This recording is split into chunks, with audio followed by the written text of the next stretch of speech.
বুঝলাম না ভাই, হঠাৎ করে টেকনোর এই স্মার্টফোন নিয়ে এত কেন হয়েছে। টেকনো কেমন 30s ডিভাইসটা ফাইনালি ওরা লঞ্চ করছে বাংলাদেশ মার্কেটে, এবং আমাদের চ্যানেলে এটার রিভিউ চাই নাই। সো অনেকেই রিকোয়েস্ট করছিলেন এটার রিভিউ নিয়ে আসার জন্য। চলেন আজকে এটা একটু ফাইন্ড আউট করে দেখবো আসলেই এই ডিভাইসটাতে কী এমন রয়েছে যে কারণেই এত বেশি রিকোয়েস্ট, এবং ফাইনালি চলে আসলাম কিন্তু আমাদের মেইন স্টুডিওতে। টেকনো কেমন 30s বাংলাদেশ মার্কেটে ওরা 3টা কালার ভ্যারিয়েন্টে ডিভাইসটা লঞ্চ করে, এবং 3টা কালারের মধ্যে এইটা যেটা দেখছেন এইটা আবার কালার চেঞ্জিং টেকনোলজি সাপোর্ট করে, মানে কালারটা চেঞ্জ করতে পারে। তো ডিভাইসটা হাতে নিয়ে আপনার কাছে মনে হবে খুবই স্লিম ফোন। এটা খুবই স্লিম ফোন, প্লাস্টিক বিল্ড, অর্থাৎ বডি ফ্রেমটা প্লাস্টিকে তৈরি। রেয়ার প্যানেলটাতে গ্লাস টাইপের ফিল দিচ্ছে, আবার প্লাস্টিকও লাগে। এটা যে আসলে কি গ্লাস আর প্লাস্টিকের মিক্স টাইপের মনে একটা ব্যাপার স্যাপার হইতে পারে আর কি। তবে রিয়ার প্যানেলে সুন্দর একটা প্যাটার্ন আপনি লক্ষ্য করবেন, মনে হবে যেন কোনো একটা ঢেউয়ের মতো চলে যাচ্ছে, বা সানলাইট পড়লে পরে জিনিসটা আর কি একটু রিফ্লেকটিভ টাইপের। আর ক্যামেরা মডিউলের পাশ দিয়ে অনেক কিছু লিখে রাখছে, আইম্যাক্স পুরো সেন্সরের নাম লিখে দিছে এখানে। তারপরে 50 মেগাপিক্সেল, তারপর ওয়াইএস, স্টেডি ক্যামেরা, নাইট পোর্ট্রেট, হ্যাং অনেক কিছু লেখা আছে। ব্যাপারটা খুব ভালো লাগে না আমার কাছে, বাট নতুনত্ব আর কি থাকছে। এই সেকেন্ডারি নয়েজ ক্যান্সেলেশন মাইক আছে, 3.5 mm হেডফোন জ্যাকটা দিতে পারবে না এরকম একটা ডিভাইসে, সেটা খুব একটা অস্বাভাবিক কিছু না। সত্যি বলতে গেলে ফোনটা হাতে নিয়ে আমার যে ফিলটা হচ্ছে, এই ফোনটা খুব আহামরি লেভেলের শক্তপোক্ত ডিভাইস না, একটু যত্নশীল হওয়া উচিত হবে বোধ হয়। যদিও ওরা ক্লেম করছে ডিসপ্লেতে কর্নিং গরিলা গ্লাস 5, হ্যাঁ এটা শক্তপোক্ত হতেই পারে, বাট মনে রাখবেন এটা আবার কার্ভড প্যানেল, সো একটু যত্নশীল না হলে যাওয়ার পসিবিলিটি আছে। তাহলে শুরু করা যাক ডিসপ্লে দিয়েই। 6.78 ইঞ্চের এই প্যানেলটা ফুল এইচডি প্লাস রেজুলেশনের, যেখানে অ্যামোলেড প্যানেল আমরা পাচ্ছি, আর এটা 120 হার্টজ হাই রিফ্রেশ রেট দিতে পারে। আর ব্রাইটনেসের বেলায় 1300 নিটস পিক ব্রাইটনেস দিচ্ছে, যে জিনিসটা অবশ্যই কম না। আমরা ডিরেক্ট সানলাইটেও এটা ঠিকঠাকভাবে ব্যবহার করতে পারছি, স্ট্রাগল ফ্রি ব্যবহার করতে পারছি। 393 হলো গিয়ে এর পিপিআই। তো এইগুলো তো কাগজ কলমে আছে, অ্যাকচুয়াল রেজাল্ট নিয়ে যদি বলি, ফার্স্ট অফ অল ডিসপ্লেটা দেখে আপনার ভালো লাগবে, কারণ চিন বেজেল খুবই ন্যারো। বেজেল এরিয়া তো আসলে দেখাই যায় না বলতে গেলে, কারণ এটা তো আসলে কার্ভড প্যানেল। তো আপার চিন, লোয়ার চিন, এই দুইটা জায়গা আবার সিমেট্রিক্যাল এবং অবশ্যই ন্যারো। আর টপ সেন্টারে পাঁচল কাটআউট রয়েছে, ওটাও খুব একটা বড় না। ডিসপ্লেটা দেখতে আর কি ভাই খুবই ভালো লাগছে, ইটস ট্রু। আর শিফটিং এর যে এরিয়া কি বলে এজ এরিয়া, সেই জায়গাটাতে হালকা একটু লক্ষ্য করতে পারেন। তবে এই ফোনটা রেগুলার ব্যবহার করতে গিয়ে মিসটাচ জনিত কোনো ধরনের প্রবলেম আমাদের ফেস করতে হয়নি, যদিও তখন আমরা এর সাথে থাকা কেসটাও ব্যবহার করছিলাম। ডিসপ্লের কালার রিপ্রোডাকশন ভালো, কালার কন্ট্রাস্ট বোথ জায়গা থেকে ঠিকঠাক আছে। আবার টাচ রেসপন্সেও কিন্তু কোনো প্রবলেম নেই এটাতে। ইভেন 120 হার্জের ব্যাপারটাও চেক করে দেখছিলাম, প্রায় সব অ্যাপ্লিকেশনেই ঠিকঠাকভাবে পুশ করতে পারছে, এবং ইউএফও টেস্টেও দেখলাম 120 হার্জেই পুশ করছে। আই হোপ এইটার যে দাম সেই জায়গায় ডিসপ্লেটা নিয়ে আপনাদের কমপ্লেন থাকবে না। আর এই ডিসপ্লেটার তলায় রয়েছে কিন্তু ফিঙ্গারপ্রিন্ট স্ক্যানার, পজিশন ঠিকঠাকই লাগছে এবং ফাস্ট একুরেট, মোটামুটি মানে সুপার ফাস্ট না হলেও মোটামুটি একুরেট রেজাল্ট দেয়। তবে ভিজা হাতে এটা মাঝে মধ্যে একটু মিস্টেক করে। আর হ্যাঁ, টুকটাক পানি টানি লেগে গেলেও টাচ কাজ করছে আর কি। Alright, very good. এবার আলোচনা করা যায় ক্যামেরা নিয়ে, কারণ এটা ক্যামন সিরিজের device, cam on, always camera on থাকবে। রিয়ারে 3টে শুটার রয়েছে, যদিও মেইন শুটারটাই আসল, যেখানে আমরা 50 মেগাপিক্সেলের শুটার দেখছি, সনির সেন্সর IMX 896। এখানে আবার ওয়াইএস পেয়ে যাচ্ছেন, এবং সেন্সর সাইজ হলো 1/1.56 ইঞ্চ। তো সেন্সর সাইজ খারাপ না, সেন্সরটাও ভালো, বাট এর পাশাপাশি সহকারী সেন্সর হিসেবে কী রয়েছে জানেন? 2 মেগাপিক্সেলের দুধভাত সেন্সর এবং অক্সিলারি সেন্সর। কেন ভাই কেন? টেকনো তাদের এই যে সিরিজটা কেমন যেটাই বলুন না কেন, এই সিরিজটার স্পেশালিটি ক্যামেরায়, সুতরাং আমরা আশা করতেই পারি একটা আলট্রাওয়াইড শুটার। ইভেন যখন কিনা ডিভাইসটা কিনছিলেন 29,999 টাকা দিয়ে। সুতরাং মেইন ক্যামেরা ভালো করলেও শুরুতেই বলে দিচ্ছি টেকনো এই জায়গায় কমতেই দিয়েছে। আচ্ছা, মেইন ক্যামেরা যদি আসি, সত্যি বলতে এটার ক্যামেরা রেজাল্ট বেশ ভালো দিয়েছে। অ্যাজ এ অফিসিয়াল ডিভাইস 30,000 টাকার মধ্যে এটার মেইন ক্যামেরা রেজাল্ট ম্যাক্সিমাম ক্লিকই আমরা ভালো পাচ্ছিলাম। যেমন শার্পনেস, ডিটেল আপনি লক্ষ্য করুন, হ্যাঁ একটু জুম করে দেখতে গেলেও ডিটেলের পরিমাণ কিন্তু ভালো দেখা যাচ্ছে। আর একটা বিষয় আমরা ম্যাক্সিমাম স্মার্টফোনে কমতেই দেখি, বিশেষ করে অফিসিয়াল ডিভাইস এরকম 30,000 টাকার নিচে, ডাইনামিক রেঞ্জ।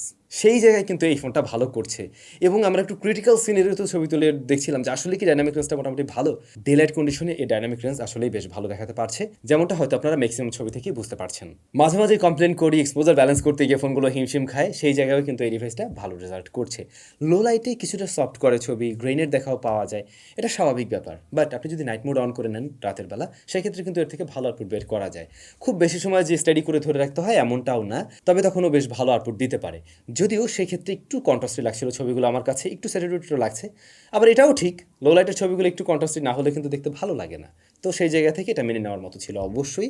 আর একটা বিষয়, ডে লাইটের ম্যাক্সিমাম ছবিতে আমরা কালার টোন এবং কন্ট্রাস্ট পরিমাণ ঠিকঠাক দেখলেও কিছু কিছু ছবিতে আমি কন্ট্রাস্টের পরিমাণ একটু বাড়তে দেখছিলাম। এবার আসা যাক পোর্ট্রেইটে, সেই জায়গায় কিন্তু আপনি ভিন্নতা পাবেন, যেমন 23mm, 35mm এবং 50mm ফোকাল লেন্থে আপনি ছবি তুলতে পারবেন বা পোর্ট্রেইট নিতে পারবেন। সেক্ষেত্রে 50mm এবং 35 এই জায়গায় কিন্তু দেখতে বেশ ভালোই লাগে, বডি শেপটা পারফেক্ট পাওয়া যায়। আর অন্যদিকে 23 এটা রেগুলার পোর্ট্রেইটে এজ ডিটেকশন খারাপ ছিল না, বেশ ভালোই ছিল, এবং ব্যাকগ্রাউন্ড ব্লারনেসও আর্টিফিশিয়াল লাগে নাই। তবে 50mm গিয়ে কালারটা একটু শিফট করে, একটু ডিফারেন্ট মনে হতে পারে, অনেকের কাছে একটু ফ্যাকাশে টাইপের লাগতে পারে ব্যাকগ্রাউন্ড ব্লারনেসটা। আর যেহেতু টেকনোর ক্যামন 30 সিরিজের ডিভাইস, এখানে কিন্তু ওরা এআই এর ব্যবহার করছে। এআইজিসি পোর্ট্রেট পেয়ে যাচ্ছেন, আপনার 4টা ছবি তুলে সেই ছবিগুলোকে আলাদা আলাদাভাবে প্রেজেন্ট করবে এআই দিয়ে। তো এটা খুব যে আহামরি লাগবে এমন না, বাট ওই মানে যদি আপনি ইন্টারেস্টিং কিছু তৈরি করতে চান করতে পারেন, সবসময় আপনাকে চেনা নাও যেতে পারে। আর থাকে front facing camera. To be very honest, এইটার ফ্রন্ট ফেসিং ক্যামেরা ডাইনামিক রেঞ্জও কিন্তু মেন ক্যামেরার মতো ভালো করছে। ওরা প্রসেসিংটাতে একটু গুরুত্ব দিয়েছে, যেটা আমি বুঝতেই পারছি। এবং ফ্রন্ট ফেসিং ক্যামেরার কালার টোনও ভালো লাগছে, যদিও একটু ব্রাইট করে প্রেজেন্ট করে, একটু ওয়ার্মের দিকে নিয়ে প্রেজেন্ট করে, বাট আমরা চাই ফ্রন্ট ফেসিং ক্যামেরাটা একটু দেখতে দেখতে ভালো লাগবে নিজের, এটা তো সবাই চায়। ওরকম টাইপের একদম ন্যাচারাল বলা যাবে না, বাট সুন্দর টাইপের ছবি দেয়। ইনডোরের দিকে একটু সফট করতে পারে, বাট আউটডোরে বা প্রপার লাইটিং কন্ডিশনে, ইভেন এরকম লাইটিং কন্ডিশনেও ভালো আউটপুট দিতে পারে ফ্রন্ট ফেসিং ক্যামেরা। এই ডিভাইস দিয়ে ভিডিও রেকর্ড করা যায় সর্বোচ্চ 2K 30 FPS-এ। 2K 30 FPS রেজলিউশন তো ভালো পাচ্ছেন, বাট সেক্ষেত্রে আপনি ওই 60 FPS-এর মজাটা পাবেন না। কিন্তু যখন কিনা আপনি এটা 1080p-তে নেবেন, তখন 60 FPS-এর মজা পাবেন। মেন ক্যামেরায় যেমন আমরা ডাইনামিক রেঞ্জটা ভালো পেয়েছিলাম, ভিডিওর ক্ষেত্রে ততটা বেটার পাওয়া যায়নি, এমনকি এক্সপোজার ব্যালেন্স করতে গিয়েও একটু টাইম নিচ্ছিল আর কি। সুতরাং ফোনের ক্যামেরা নিয়ে আমি এটাই বলবো, মেইন ক্যামেরা এবং ফ্রন্ট ফেসিং ক্যামেরা ভালো রেজাল্ট দিয়েছে, পোর্ট্রেটেও মজা পাবেন, বাট সত্যি বলতে আপনারা আলট্রাওয়াইড মিস করবেন, যেটা আমি মিস করতেছি। রয়েছে ডুয়াল স্পিকার, দু সাইড থেকে সাউন্ড আসবে এবং সাউন্ড কোয়ালিটিও মোটামুটি ভালো। একটু হালকা ভাইব্রেশন ফিল পেতে পারেন ফুল ভলিউমে, বাট ডিস্টরশন পাইনি আমার ডিভাইসে। আবার ইয়ারপিসের সাউন্ড আবার ঠিকঠাক আছে এটার। ফাইনালি আসল জায়গা, পারফরমেন্স সেকশন। ডিভাইসটা রান করছে HiOS 14 based on Android 14। Tecno এই ডিভাইসটাতে 2 বছরে অ্যান্ড্রয়েড আপডেট দিবে। আর প্রসেসর হিসেবে রয়েছে মিডিয়াটেক হেলিও G100, যা একেবারে লেটেস্ট একটি প্রসেসর, এবং যতদূর সম্ভব এই ফোনের সাথেই আমরা প্রথম পাচ্ছি, এর আগে আমি পাইনি আর কি। আর এটাতে র্যাম রয়েছে 8GB, 256GB স্টোরেজ রয়েছে। এখানে যে র্যামটা রয়েছে type LPDDR4X। MediaTek Helio G100 TSMCর 6nm architecture তৈরি করা একটা এসওসি, যা একদম হুবহু মিল রাখে মিডিয়াটেক হেলিও Z99 এর সাথে। যেমন এখানেও 8টা কোর রয়েছে, এর মাঝে 2টা কোর হলো 2.2 GHz এর Cortex A76, বাকি 6টা কোর হলো 2 GHz এর Cortex A55। সেম ব্যাপারটা আমরা দেখছিলাম কিন্তু Z99 এর ক্ষেত্রেও। এবং যদি আন্তত স্মার্ট স্কোর বলেন বা ওই যে গিগবেঞ্চ স্কোর বলেন, মাল্টি করে বা সিঙ্গেল করে কিছুটা বাড়তি এখানে লক্ষ্য করবেন। আরেকটা বিষয় হলো এই এসওসিটা লেটেস্ট একদম, ওইটার থেকে হ্যাঁ কিঞ্চিত এগিয়ে আছে। তবে আপনি যদি এটা চিন্তা করে থাকেন যে এটা অনেক বড় জাম্প দিচ্ছে, ব্যাপারটা কিন্তু মোটেও তা না। এনিওয়ে, এইটার রেগুলার পারফরমেন্স কিন্তু বেশ ভালোই। ইভেন 8GB যে র্যামটা রয়েছে, সেটা মাল্টিটাস্কিংও ভালো রেজাল্ট দিচ্ছে। বেশ কিছু অ্যাপ্লিকেশন নিয়ে অ্যাট এ টাইম কাজ করতে পারবেন, লং টাইম ধরে রাখতে পারছে, সেখানে সমস্যা নেই। অ্যাপ ওপেন ক্লোজ টাইমও ডিসেন্ট আছে। টেকনোর ফোন নিয়ে আমাদের একটা কমপ্লেন ছিল, ওদের হাইওয়েজটাতে আরেকটু ইম্প্রুভমেন্ট নিয়ে আসা উচিত, অ্যাটলিস্ট দেখতে ভিজুয়ালি যাতে আরও সুন্দর হয়। ওরা সে সমস্ত জায়গাগুলোতে গুরুত্ব দিচ্ছে, এবং আগের চাইতে কিন্তু এটা আরও বেশি রিফাইন আপনাদের কাছে লাগবে। এবং ইউআইয়ে কোনো ধরনের প্যারা পাইনি আমরা। অনেক সময় টুকটাক বাগ পাওয়া যায়, এই ডিভাইসের ক্ষেত্রে এখন পর্যন্ত কোনো ধরনের বাগটাক আমাদের চোখে পড়েনি আর কি। ডে টু ডে টাস্ক সামলাতে গিয়েও খুব একটা হিট জেনারেট করেনি কিন্তু এই ডিভাইস। হালকা ওয়ার্ম হয়, তবে এটা হিটিং ইস্যুর পর্যায়ে মোটেই পড়ছে না। এই ফোন দিয়ে আপনি টুকটাক গেমিং করতে পারবেন। অবশ্যই এটা গেমিং ডিভাইস না, বাট টুকটাক গেম টেম খেলে সময় কাটানো যাবে। যেমন পাবজির মতো গেম এইচডি হাই ফ্রেম রেটে প্লে করতে পারে, বাট সেরকম সেটিংসে আসলে রিকমেন্ডও করছি না। বরং একটু লোয়ার সেটিংসে নিয়ে খেললে আপনি তুলনামূলকভাবে বেটার রেজাল্ট পাবেন, স্মুথ রেজাল্ট পাবেন। অন্যথায় দেখবেন মাঝে মধ্যে অ্যাকশন মোমেন্টে গিয়ে ভালোই ল্যাগ দিচ্ছে এই ডিভাইস, এবং মাইক্রো স্টার্টারও পেয়েছি। প্লাস আমার কাছে মনে হচ্ছিল এটার সাথে বোধ হয় পাবজি আরও বেটার ওয়েতে অপটিমাইজড হবে ইন ফিউচারে গিয়ে, যেহেতু একদম লেটেস্ট এসওসি। সো আমার মনে হয় আরও কিছুটা সুযোগ আছে। আচ্ছা, এরপরে গেনশন ইম্প্যাক্ট ট্রাই করি একদম বাই ডিফল্ট সেটিংসে। তো সেই ক্ষেত্রে বেশ ভালোই ল্যাগ দেখাইছে এই ডিভাইস, সুতরাং ওই গেমটা বোধহয় না খেলাটাই ভালো হবে এই ডিভাইসে। বাট আপনি যদি ফ্রি ফায়ার খেলতে চান খেলতে পারবেন হাইয়েস্ট সেটিংসে, যদিও এই ডিভাইসেও আমরা ল্যাগ পাচ্ছিলাম। তো দেখা যাক, একেবারে লেটেস্ট এসওসি, কিছুদিন গেলে পরে আরও ভালোভাবে বোঝা যাবে আসলে এটার পারফরমেন্স কেমন কী হচ্ছে আর কি। এই স্মার্টফোনটাতে বেশ কিছু এআই এর ব্যবহারটা করা আছে অলরেডি, যেমনটা বললাম ওই যে এআইজিসি পোর্ট্রেট, এর পাশাপাশি আস্ক এআই রয়েছে, এআই ইরেজার, এআই ট্রান্সলেশন, এ ধরনের বেশ কিছু এআই এর ফিচার আছে। বড় করে বলার কারণ কি জানেন? এই মুহূর্তে আপনি শুধুমাত্র পাচ্ছেন এখানে এআইজিসি আর হচ্ছে গিয়ে আস্ক এআই।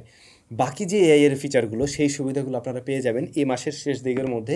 একটা আপডেট দিবে ওরা, ওই আপডেটে এই সমস্ত বিষয়গুলো চলে আসবে। ব্যাটারি আছে 5000 mAh এবং 33 ওয়াটের চার্জিং সিস্টেম। তো এই কম্বো একেবারে স্ট্যান্ডার্ড। আমার মনে হয় আরেকটু বেটার কিছু দেওয়ার প্র্যাকটিস শুরু করা উচিত এখনই। ব্যাটারি ব্যাকআপ খারাপ না, ভালোই। একদম সব কিছু মানে চালিয়ে টালিয়ে 120 হার্জ অন টন রেখে এই স্মার্টফোনে একদিন ইজিলি চালানো যায়, তাতে করে সমস্যা নেই।